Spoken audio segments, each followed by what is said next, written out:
One thing I predicated myself on as a youth sports coach was making sure that family was extremely important. Family is number one. Sports is not number one. I ended my seasons when school stopped. When school was over, sports was over. When school started, sports started. You need a break. The kids need a break. The families need a break. Everybody needs a break. The coaches need a freaking break. If you just go on this grind 24 hours a day, the word burnout is going to be so synonymous with everything that you do. The question is always, are you okay giving up family holidays for sports?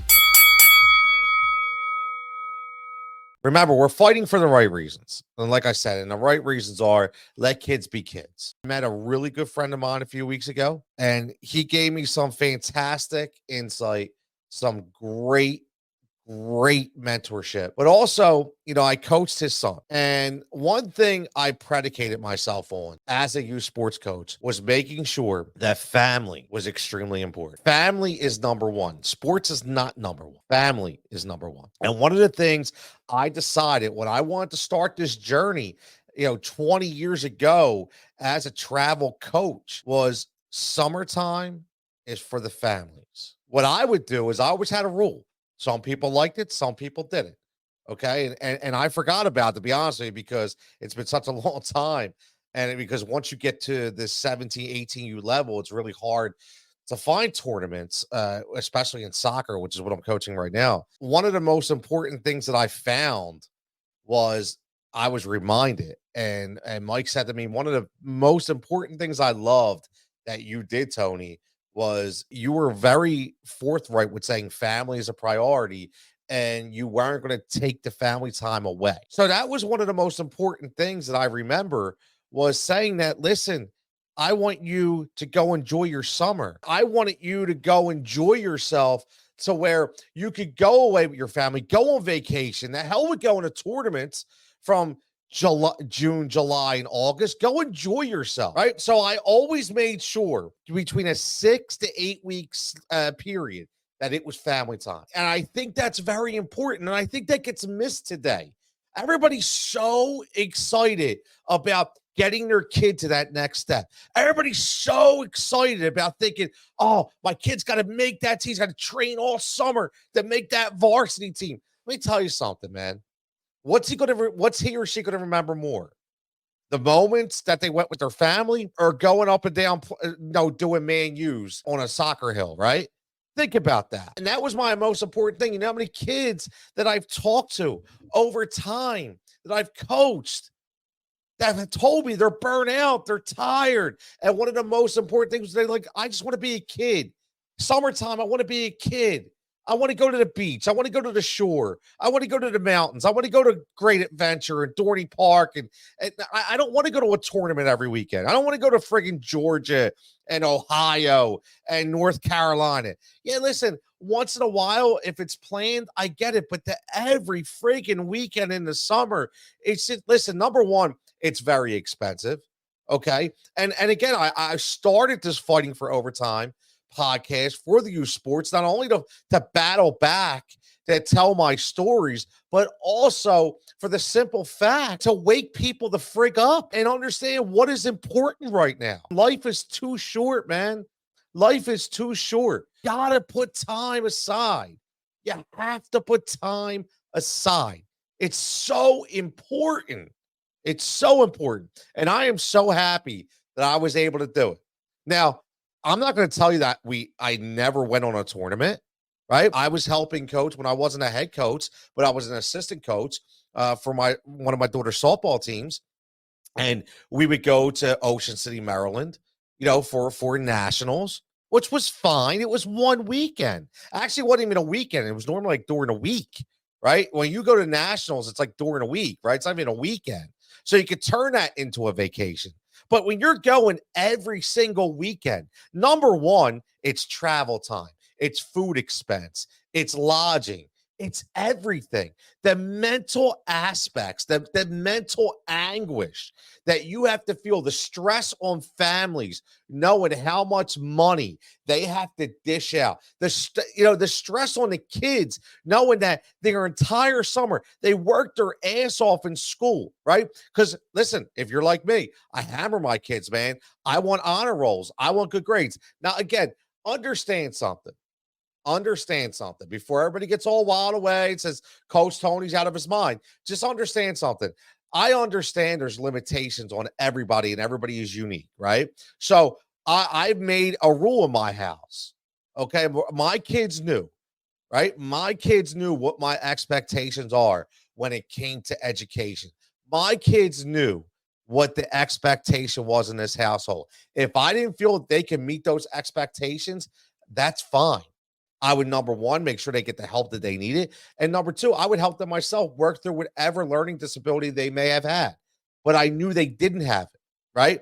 I knew they didn't have those learning disabilities. I knew that I needed them to be the best that they could be at all times because this is a very competitive world when it comes to education. And that's one thing that you can't lose. Education is never wasted. Education is something that is always there. So I preached and preached and preached, right?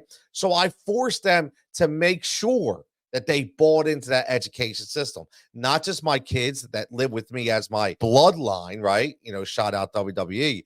But what I'm saying is my kids in general that I coached, that they had to understand, listen, if you want to go get a scholarship, get the damn education first. Get that academic paper. Okay. And then if the sports is a build on, that's fantastic. Now, again, I understand that not everybody has that mindset. And it's not because they don't try. Maybe they just have a deficiency. Maybe they have something that blocks them from being able to get to that point. I get it. Not a problem. Not a problem at all.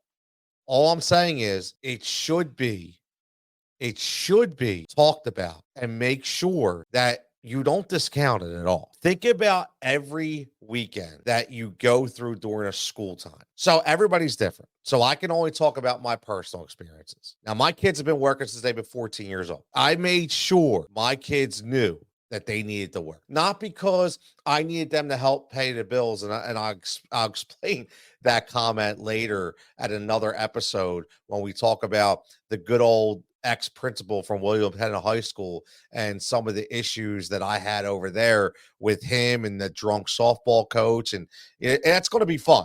That's going to, trust me, those episodes are going to be fun.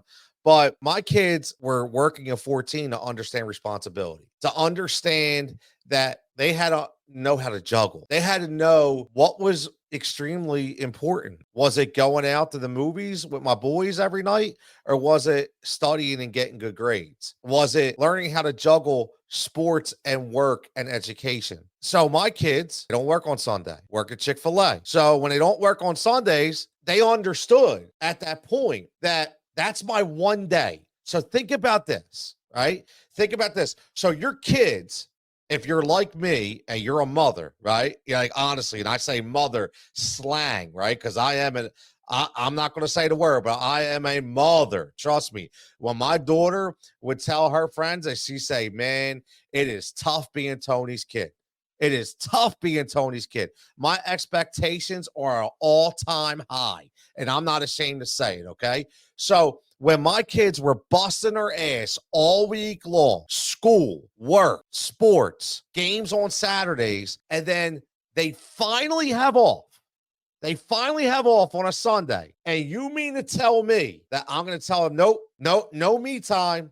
We need to go to a tournament. If I did that every single weekend in the summer, they would probably hate me. They would probably hate what they do. Okay. And I am telling you right now, I guarantee this right now. If I took a survey of anybody's child that's playing tournaments every single weekend, every single summer, every single month, every single weekend, and I said, man, is this what you really want to do?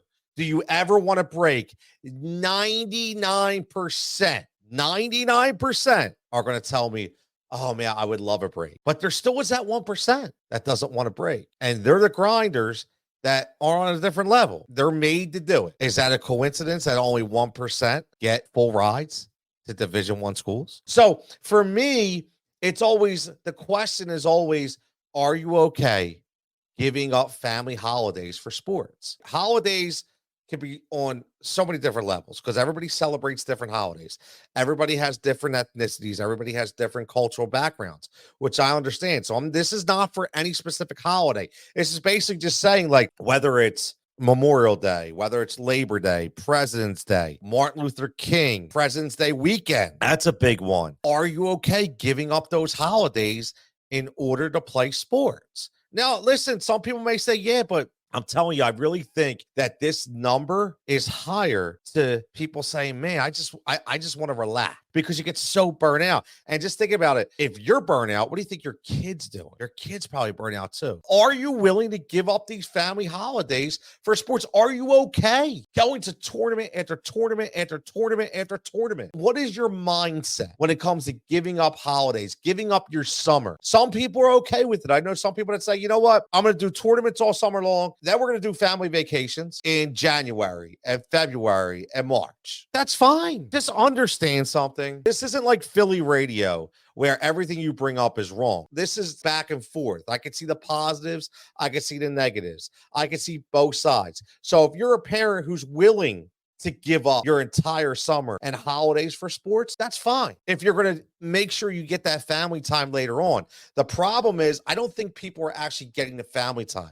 I think predominantly the dominant factor in this whole thing is just getting to that next level, whatever that next level is, whatever that standard is, right? Whatever that is in their mindset when it comes to youth sports, I think that's what we're talking about. And that's what I have a problem with, because you're literally burning your kids out and you're losing so many memories and moments. What did I say before? I said this on a quote. And again, you can get those quote of fighting for overtime on TikTok and Instagram. When I wrote, it's not about trophies. It's not about wins. It's not about medals. It's about memories of moments. And I have so many memories of moments that I can remember. I'll tell you one that I remember like it was yesterday. Now, this just happened to be a win, okay? But I didn't care because it's not about the win. It was about the moment. So if people understand when you play, whether it be basketball, whether you're cheering, whether you're gymnastics or softball or baseball or whatever sport we're talking about here, a lot of people understand that there's always going to be those teams, right? There's always going to be those teams out there are just ignorant. They're just ignorant. Kids, the parents, the coaches, they have that culture. They have that negative culture. And when I started my one soccer team, when the kids were 7 years old, I think they were 9 at this time. It was a President's Day tournament in February, indoor tournament soccer. And I'll never forget it. It was indoor soccer was played on a basketball court, basically like a futsal. Okay. So if people don't know what futsal is, it's a heavier ball. In soccer, it teaches a great hand-eye coordination, tremendous foot skills, reflexes, because you have to be quicker because, again, it's on a basketball court. So the ball's flying, right? So, and it's heavy, so it's hit hard. So it really gets those good touches in. It gets that accuracy in. And I entered this tournament not knowing anything because, again, I'm not this guy who sits there and says, I'm looking for got soccer points. I just wanted the kids to go out, be able to compete and have fun. So we get in this tournament. And as soon as I got there, I'm like, oh, man, this is going to be rough. Like, I know some of the teams and I knew that they were there playing for trophies and I was there just to play. And I was like, this is going to be rough, right? So anytime you have a tournament, usually it's 3 games. So sometimes it could be 4 on the first day. And sometimes it could be 4 and it could be a 1 day or 2 day. This was a 1 day, right? So this was a 3 game minimal. So we go through the 3 games. And right off the bat, first game, we get smoked. I mean, like literally, like punched in the mouth, right? Punched in the mouth, absolutely smoked. Okay. So right there, I'm thinking, oh, damn, man. Like, what did I do? Did I sign my kids up for the wrong one? Are these all these elite teams that we can't hang with? And I don't mind being competitive and teaching the kids how to fight. That's fine. But when you're like playing 2 levels up and you're really not prepared for it, that's a problem because it hurts confidence, right? It's tough. It's a tough pill to swallow, especially 8, 9 years old. So after the first game, I give them a little Mick Rocky speech, get in their ass a little bit. You know, they're 9, but I'm pretty hard, right? I'm nuts. And they responded. So they go out and they beat the number one team, like literally like destroyed the number one team. Toughest game I thought we were gonna have. We smoked this team. And I'm like, wow. Like, I don't know where it came from, but man, now I'm excited. Not because we won, but I'm excited that they responded in a positive way. I'm excited that they were laughing, like not laughing at the other team, but like laughing amongst each other, and they were cheering for each other, and they were getting excited. And I was like, man, this could be a good day, right? This is a good moment. After that game, I could have went home, right? After that game, I could have went home, packed it up, and been like, I'm good. So, but still had that third game to play. So we win the third game by 1. So now we go on, we play the next game, and now we're in a championship. So now I'm thinking, okay, who are we in the championship against? The team that we smoked. Again, they just must have had a bad game because they were a really good team. But when I tell you the coaches were pissed, the parents were pissed. I'm that coach that you probably want to punch, right? I'm the guy who can see the parents so distraught that they lost, not giving any credit to my kids whatsoever. Like, wow, that was a really good team. Just pissed off. The coaches are, man, don't want to give it any kind of credit. So I'm that guy. It's like really making sure that my feelings are known. Really making sure it's aware, like people are like, I can't stand this coach, this and that, only because I'm so happy for my kids. And if those people aren't going to give my kids the respect, I'm going to give them it in my own special way. So we line up now. Right away, I knew this was going to be an issue because now the facility that we're playing in, it's enclosed in the basketball courts. Now all of a sudden, we have parents that want to sit inside the enclosure, and I'm like, no, no, no, no. These people aren't allowed to sit here. And they're literally like mocking my kids. Grown adults are mocking my 8 and 9-year-old kids. Can't believe this. Is this really happening? Is this 55-year-old man really mocking an 8-year-old kid to the point where this kid is in tears? To the point where this kid is afraid, and he comes and says, Coach, I don't, why are those people over there? Why are they yelling at me? So I lose it. I lose it at the referees. I lose it to the people at the tournament. I'm a nut, but for good reason. I lose it because now I'm wearing my kids' emotions. Therapists would always tell me, like, you wear everybody's emotions on your sleeves. So I'm literally wearing my kids' emotions on my sleeves, and I'm extremely pissed off. So I finally get those, the tournament directors to get these people out of the enclosure on the outside. Now, I don't know what was worse, mocking my kids or being on the outside. Now, again, it's like an 8-foot glass, right? So it's only up, it's open on top. So you can hear, right? They're pounding and punching on the glass. They're yelling. They're cursing. They're getting crazy, right? You can see my kids are starting to crumble. I got good kids, man. Good family kids. They're not used to that environment, but they know coach is a crazy SOB. They know coach is going to go nuts for them. So the only way I know, the only way I understand on how to get them in this moment is to go crazy myself. So now I'm getting nuts. I'm getting loud. I'm pumping them up, and I can see it's working. I can see that they're getting that energy about them. They're running through walls. They're running through kids in the sense that, listen, when you say soccer, you're running through kids, that's important. You don't want to stick your leg out. You're just running. So you're running through these kids.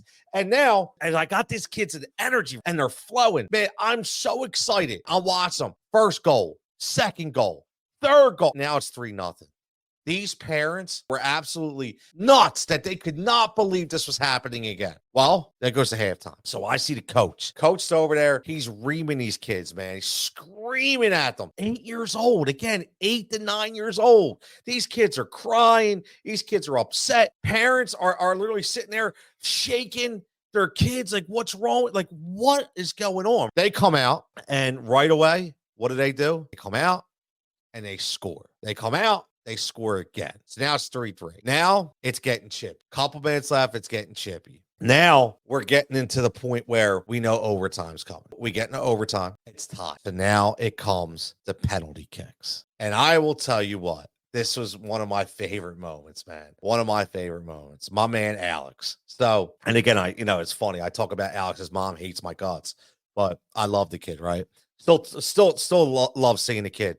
nowadays. And mom just hates me because she's just a hater. Funny thing is, we're going into overtime. I knew it was going to go to penalty kicks. I could just tell because these kids were battling, right? They're battling. So long story short, comes into penalty kicks, and we have Alex, who's up kicking the ball, my goalie. And if people know, goalies, they're used to kicking the ball long, but when it comes to a shot hitting an upper corner or a low corner or some kind of finesse, they're really not that good because they don't work on it, right? They're working on all the fundamentals of being a goalie. Alex comes up and he drills a shot. We go up. They got one chance left. So Alex was very, very tough as a goalie, meaning he was strong, but he didn't always have the best movements. He had a problem laterally going left to right. So they try to freeze him. Again, he's 8, 9 years old. So it just kills me when I'm talking about them trying to freeze them like we're talking like the NFL freaking kickers. And these kids are 8, 9 years old. But this is how people are. They're getting nuts. They're getting crazy. These people were making so much noise, getting nuts over this. They're trying to distract my goalie, this and that. So I call timeout, grab Alex. I said, listen to me, brother. I said, they need to win this. They need it. And they're going to try everything they could do. Somehow you have to block out that noise behind you. But this is what I want you to do. I said, I don't want you to think about nothing. I want you to make one move. Go left or go right. I don't care if you completely miss and guess wrong. Just before you go between those posts, I want you in your head to say, I'm going left or I'm going right. I said, can you do that? He said, yeah. I said, listen, Alex, I don't care if it goes in. I don't care what happens. I said, I just want to know that you guessed and made your mind up before anybody else changed it. He's like, I got it, coach. I'm good. Goes out there, makes the best save I ever seen him make. He guessed right. Like he literally went right and he guessed right. And the elation of these kids will be something I will never forget, to the point where I was literally in tears because I was so happy for these kids. They're just playing a sport that they love. And they were so excited. Honestly, they couldn't believe it. They couldn't believe that just happened. And they're watching these kids crying. They're watching these parents completely scold their kids. They're watching the coach just berate these 8, 9-year-olds to the point of tears are just flowing. And the parents are screaming at each other. And I'm like, listen, kids, this is why we do what we do. This is why we have this team. So we don't have to deal with that. And I'm going to keep you away from that as much as I can. And that is one of my favorite moments. And I say that because we've all seen it. And that's what this fight is all about, man. It's fighting for the right reasons. It's allowing kids to be kids. It's allowing kids to have fun. We are really on the precipice here of setting our entire youth spectrum into a mental health spiral. We really are. Pressure that continues to be on these kids at such a young age, the decisions that they have to make. No, you're not preparing them for the future. You're not. Stop. Anybody that tells me you're preparing an 8-year-old for 10 years down the friggin' line is an idiot. You're not preparing an 8-year-old to be 18. An 8-year-old just needs to be a kid, needs to be a boy, needs to be a girl, needs to just have fun and smile. Listen, we have 8-year-olds getting shot. There's 5-year-olds dying from cancer, kids that don't even make it to 1. And you're worried about an 8-year-old setting them up for 18? Are you kidding me? I think it's an absolute joke. And that's honestly the reason why I wanted to become a coach. I wanted to change the narrative. I wanted to do something different. Was I the best coach? No. Am I the best coach? Never. I have never claimed to be. But what I know is, I know this for a fact because I've been told by parents and by kids alike that they've enjoyed their time with me as a coach. And I've enjoyed watching them elevate themselves, not to better athletes, but better kids. Our goal as coaches is not to create athletes. It's to create individuals. I say it all the time. You don't understand the footprint, the stamp that you have on a child as a coach. I am telling you, no disrespect to the teachers, but a coach from the time that they're 8, 9, 10, 11, 12, you are the central figure in that child's life. You are. And they're going to emulate themselves after you. And they're going to look to you for guidance. They're going to look to you for right or wrong. And that's why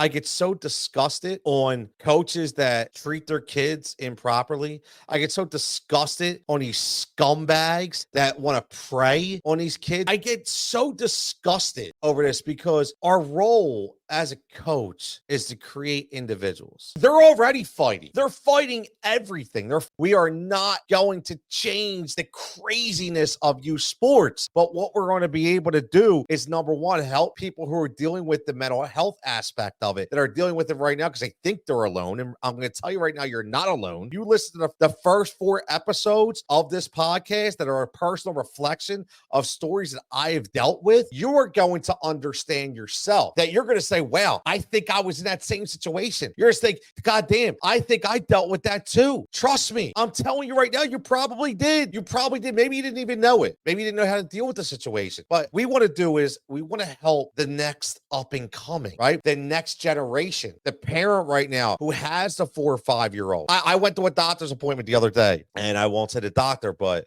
again, shout out to the doctor, had 5 moles removed. 3 they thought may have been cancerous, all came back, no cancer. Everything's clear. Just a couple scars on my back, all good. Felt great, right? So the first thing she told me was, she has a 5-year-old and she has a 6-year-old, and they both play soccer. And she asked me, she said, Coach, let me ask you something. The 6-year-old, man, can't wait to go. He's all over the place. He's flying around. 5-year-old, doesn't look like he wants to play. So I continue to force him to play. First thing I said to her was like, you can't make that decision at 5 years old. You have no idea. Just let him, if he's picking flowers, let him pick flowers. Who cares? Right? It's getting him out in the fresh air. It's getting him out to socialize, getting him out to understand what it is to be a part of a team atmosphere, to understand instruction, to understand, what it is to touch a ball or a bat or a lacrosse stick or a basketball, right? Whatever sport it is, if it's gymnastics, if it's cheer, whoever I'm talking to, this could affect you. And the first thing I said was, you're not even going to know until at least like 7 or. But here's the funny thing. When I said that, she's like, oh, wow. Some people told me they know it like 4. Well, those people are asinine, okay? That's what the problem is with youth sport. These people right now, their mind is just scrambled right now because they've seen it, they've heard it, they hear the stories, they watch the quotes, they see it all, and they're thinking, oh my God, if my kid doesn't get here. So all I'm going to say is, let's help them relax. Let's help them understand what they need to expect, what they need to gear up for. Enjoy it now because it's going to be crazy. Fighting for Overtime is a Rise and React media production. If you're looking to start a podcast, if you're looking to get some direction, hit us up, let us know. We'll help you out there as well. Again, for everybody, enjoy your time, memories and moments, and keep fighting that fight. Continue to fight in overtime to make your kid have the best experience that they can have when it comes to playing youth sports.